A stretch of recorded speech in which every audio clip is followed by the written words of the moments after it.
সরকারের পদত্যাগের দাবিতে কাল থেকে সারা দেশে ৪৮ ঘণ্টার হরতাল বিক্ষোভ মিছিল শুরু করেছে ঢাকা উত্তর আওয়ামী লীগ।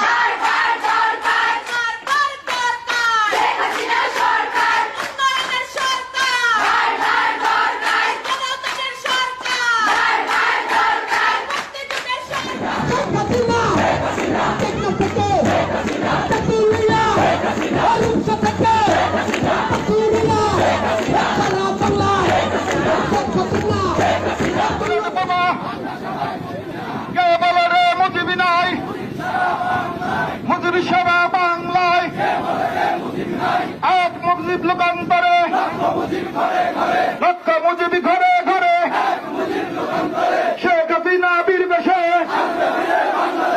আসবে ফিরে বাংলাদেশে। শেখ হাসিনা বীর বেশে আসবে ফিরে বাংলাদেশে। শেখ হাসিনা বীর বেশে আসবে ফিরে বাংলাদেশে। শেখ হাসিনা বীর বেশে